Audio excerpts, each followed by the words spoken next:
बच्चों एनसीईटी 2026 का रिजल्ट तो हो चुका है सुपर डिले। ऐसे में अब आपके क्वेश्चंस हैं, रिजल्ट कब आएगा? रिजल्ट आ भी जाएगा तो काउंसलिंग कब स्टार्ट होगी? काउंसलिंग के कितने दिनों बाद आपका एडमिशन कंफर्म होकर के आप कॉलेज जाना स्टार्ट कर देंगे? ऐसे सारे क्वेश्चंस आप सभी लोग मुझसे पूछते रहते हैं और आज इन्हीं क्वेश्चंस पर मैं बात करने वाली हूँ। आगे बढ़ने से पहले एक इम्पॉर्टेंट न्यूज़ आप सभी बच्चों को दिखाना चाहती हूँ और इस न्यूज़ का इम्पोर्टेंस आप समझिएगा। और न्यूज़ जो बता रही है और मैं आपके साथ जो डिस्कस कर रही हूँ, दोनों चीज़ें सोच समझ करके आज आपको एक फैसला भी लेना है अपनी लाइफ के लिए, अपने एकेडमिक सेशन को बचाने के लिए। क्या न्यूज़ है कि CUET UG delay leaves student in admission dilemma, many opting for the backup colleges। मतलब CUET अंडर ग्रेजुएट जो ये एग्जाम है ये डिले हो गई तो बच्चे डिलेमा में है, असमंजस में है, क्या करें क्या ना करें। और इस डिलेमा के कारण बहुत से बच्चे एक बैकअप ऑप्शन के लिए कहीं और एडमिशन ले रहे हैं। तो क्या एनसीईटी स्टूडेंट्स को भी ऐसा कुछ करना चाहिए?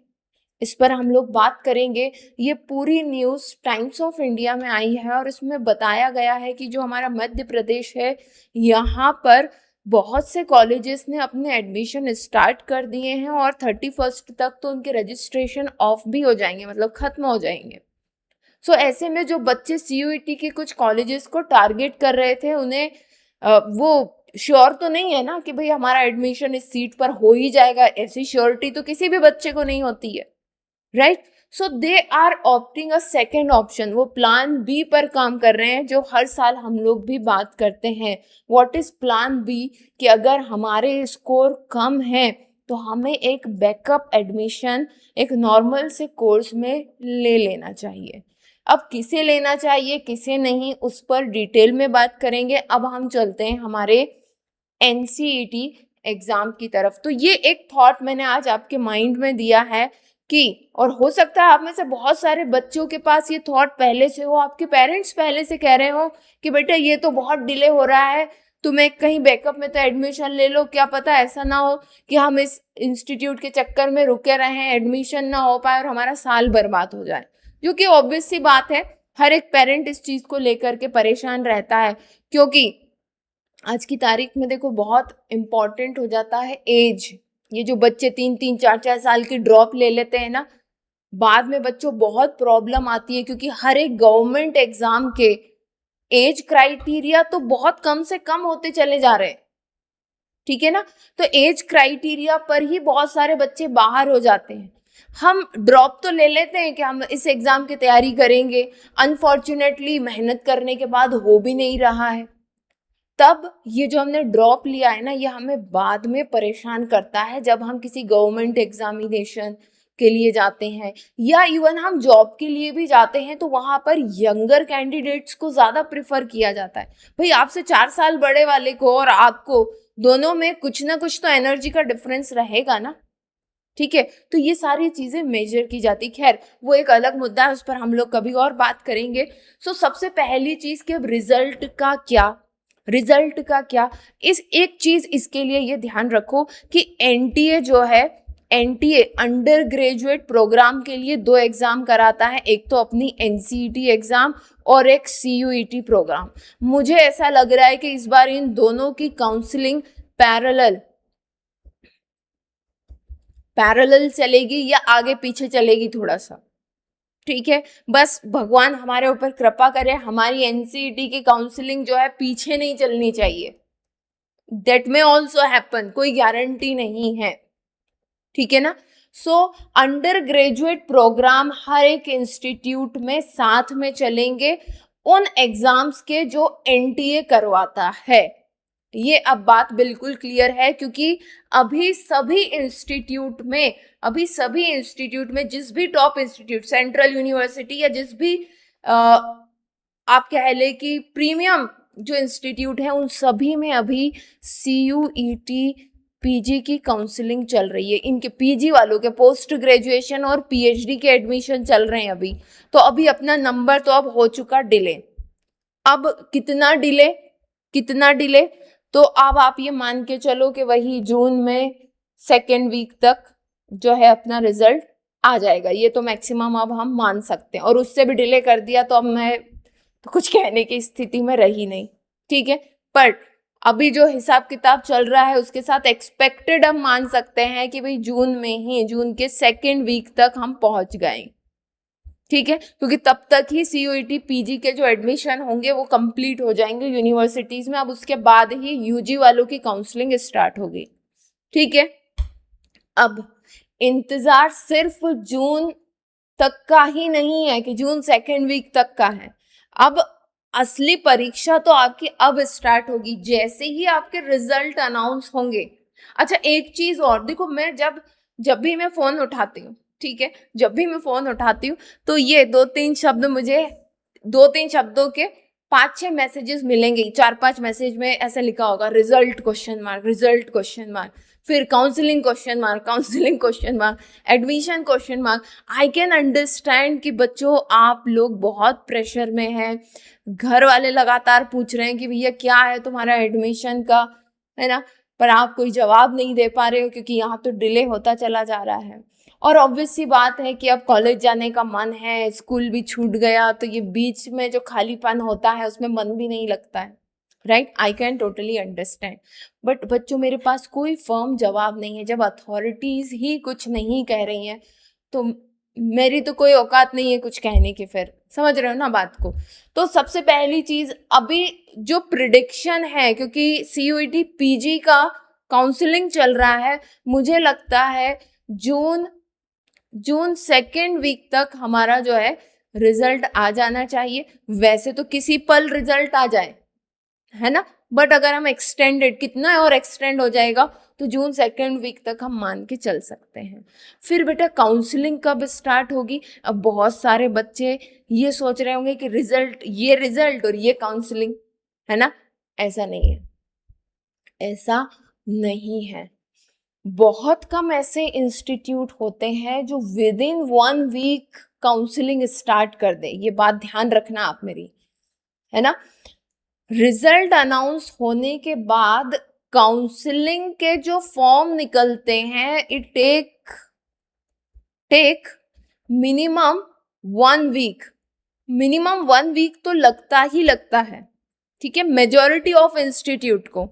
अब ये भी उनका इंटरनल मामला है। आप मुझसे पूछ लो कि मैम सेंट्रल संस्कृत यूनिवर्सिटी कब निकाल देगी, आईआईटी कब निकाल देगा, तो आई कांट से कि उनके एकेडमिक सेक्शन में क्या चल रहा है, वो उस पर डिपेंड करता है ना। वैसे ये देखा गया है कि आईआईटी और एनआईटी सबसे जल्दी फॉर्म रिलीज करते हैं, मैक्सिमम आईआईटी और एनआईटी, कुछ डिले भी कर देते हैं, कुछ बहुत डिले कर देते हैं, है ना, 15-15, 20-20 दिन तक कोई नोटिफिकेशन नहीं होता है उनकी तरफ से। तो आप मान के चले कि मिनिमम 1 वीक के अंदर आपको कुछ इंस्टीट्यूट के काउंसलिंग फॉर्म रिलीज होते हुए दिखेंगे, ठीक है। सो 1 वीक कुछ इंस्टीट्यूट के लिए है। उसके बाद मैं आपको कुछ इंस्टीट्यूट के नाम बताती हूँ जो ऑब्वियसली डिले करते ही करते हैं। आप मान के चले आरआई में डिले हो जाता है 15 से 20 दिन, जो अभी तक का ट्रैक रिकॉर्ड रहा है, ठीक है। आरआई में डिले होता है, सेंट्रल यूनिवर्सिटीज में डिले होता है। सेंट्रल यूनिवर्सिटी हमारे ये जो नॉर्थ जोन के, सीयू राज हुआ या फिर ये आपका हरि सिंह गौर यूनिवर्सिटी हुई, इसमें डिले हो जाता है, ठीक है, सेंट्रल यूनिवर्सिटीज में।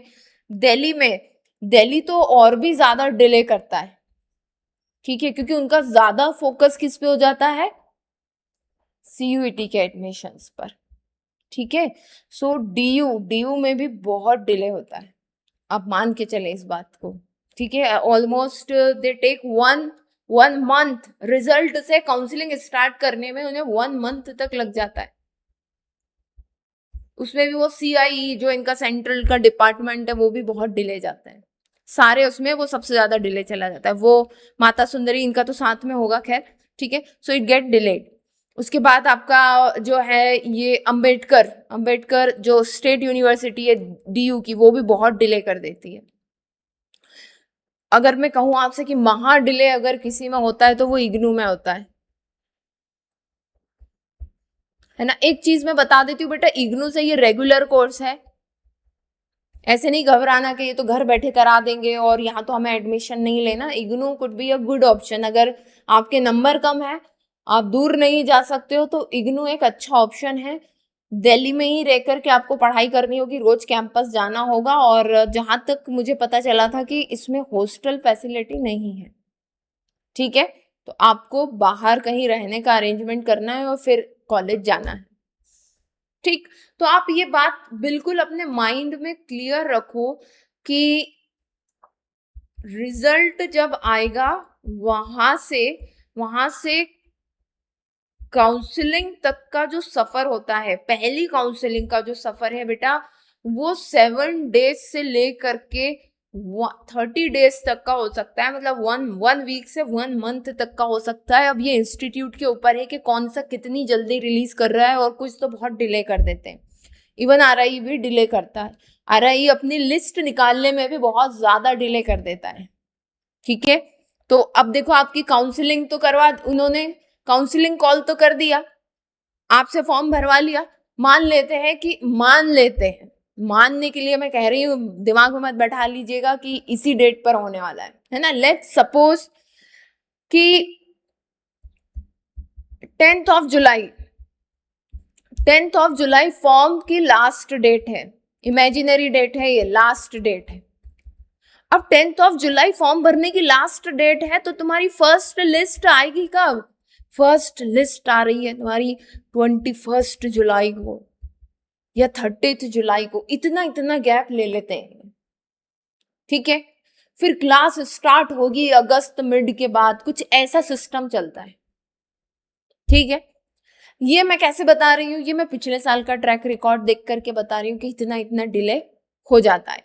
कई बार ऑनलाइन जो आ रही है, जैसे कि वो गूगल मीट पर करवाते हैं अपनी काउंसलिंग, ऑनलाइन जो काउंसलिंग होती है, कई बार मीटिंग डिले भी हो जाती है, पोस्टपोन्ड हो जाती है, तो ऐसी चीजें चलती रहती है। ये सिर्फ RI के साथ नहीं है, हर एक इंस्टीट्यूट में कुछ ऐसा ही आपको देखने को मिलेगा कि काउंसलिंग की डेट तो आई, एक तो मुश्किल से फॉर्म भरने की डेट आई, फिर लिस्ट रिलीज होने की डेट आई।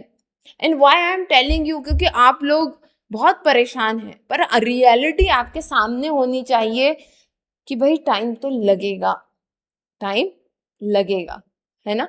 सो आप मान के चलो कि आपकी जो क्लासेस स्टार्ट होंगी ना, जो आपका एडमिशन होगा, एडमिशन तो आप ऑनलाइन फॉर्म फिल करके करवा ही लोगे, फिजिकल वेरिफिकेशन करवा करके एडमिशन आप मान के चलो कि अब अगस्त में ही, अगस्त 2026 में ही आपको कॉलेज की क्लासेस देखने को मिलेंगी, ठीक है। मे भी कोई जल्दी करवा दे, जैसा मैंने कहा एक्सेप्शंस आर ऑलवेज देयर, कोई जल्दी भी करवा देगा। मान लो किसी IIT ने निकाल दिया, रिजल्ट आया तुरंत 5 दिन के अंदर फॉर्म भरवाए, लिस्ट निकाली, पहली लिस्ट वालों को उन्होंने बुला लिया कि भाई आ जाना, 20 जुलाई को क्लास स्टार्ट हो रही है अपनी, ठीक है। समझ गए बात को? तो बेटा डिले तो होगा, ये बात आप मान करके चलो। क्लास तक पहुंचने में अगस्त तक लग जाएगा, अलग अलग इंस्टीट्यूट की अलग अलग टाइमलाइन रहेगी। अब बात कर लेते हैं, जो कि शुरुआत में मैंने एक पॉइंट इंट्रोड्यूस किया था कि क्या हमें प्लान B की तरफ जाना चाहिए, क्या आपको एक बैकअप ऑप्शन, बैकअप एडमिशन ले लेना चाहिए। तो उसके लिए एक कंडीशन है बच्चों, अगर आपके घर वाले आपको किसी अदर स्टेट में, जैसे कि कुछ एक्सट्रीम स्टेट्स हैं, आसाम है, ठीक है, नॉर्थ ईस्ट की तरफ नहीं भेज सकते हैं, साउथ की तरफ नहीं भेज सकते हैं, या आपके घर वाले आपको कह रहे हैं कि प्राइवेट इंस्टीट्यूट में हम अप्लाई नहीं करने देंगे।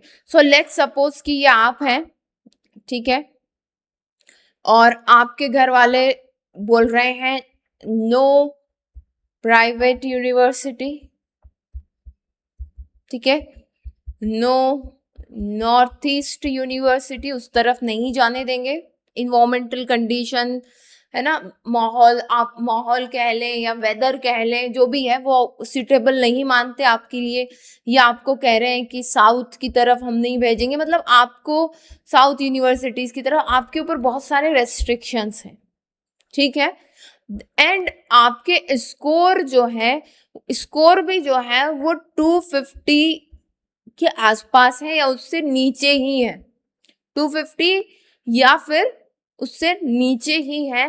सो इट्स माय रिकमेंडेशन कि आप एक बैकअप एडमिशन जरूर ले लें, ठीक है। एक बैकअप एडमिशन जरूर ले लें अपने आसपास के कॉलेज में। क्यों ले लें कि बाय चांस अब अगर आपके पास इतने सारे रेस्ट्रिक्शन हैं और आपको प्राइवेट में भी नहीं जाने दिया जा रहा है, हालांकि सीट तो बहुत है प्राइवेट में पर जाने नहीं दिया जा रहा है, फीस बहुत ज़्यादा है, सो इन दैट केस अगर आपके हाथ कोई ढंग की सीट नहीं लगती है, सो आपका साल बर्बाद ना जाए, आपका साल बर्बाद ना जाए, इसलिए आप एक बैकअप ऑप्शन जरूर रखें। ऑप्शन की अगर मैं बात करूंगी तो बेस्ट ऑप्शन होगा किसी भी गवर्नमेंट कॉलेज में, और बेटर है अगर आप 4 ईयर ग्रेजुएशन में एडमिशन ले ले तो बहुत बेहतर है ना। और अगर नहीं हो पा रहा है तो 3 ईयर ग्रेजुएशन में लें, बट एडमिशन जरूर ले लें अगर ये सभी फैक्टर्स आपके साथ जुड़े हुए हैं तो, ठीक है। सो अपने पेरेंट्स के साथ बैठें, बात करें और फिर फाइनल डिसीजन लें, ठीक है। So that is suggestion from my side. Final decision तो आपको आपके पेरेंट्स को लेना है। इसके अलावा कोई डाउट हो आपके मन में तो ज़रूर कमेंट सेक्शन में लिखिएगा। जल्दी मिलते हैं नेक्स्ट सेशन में, तब तक के लिए best of luck and bye bye bye.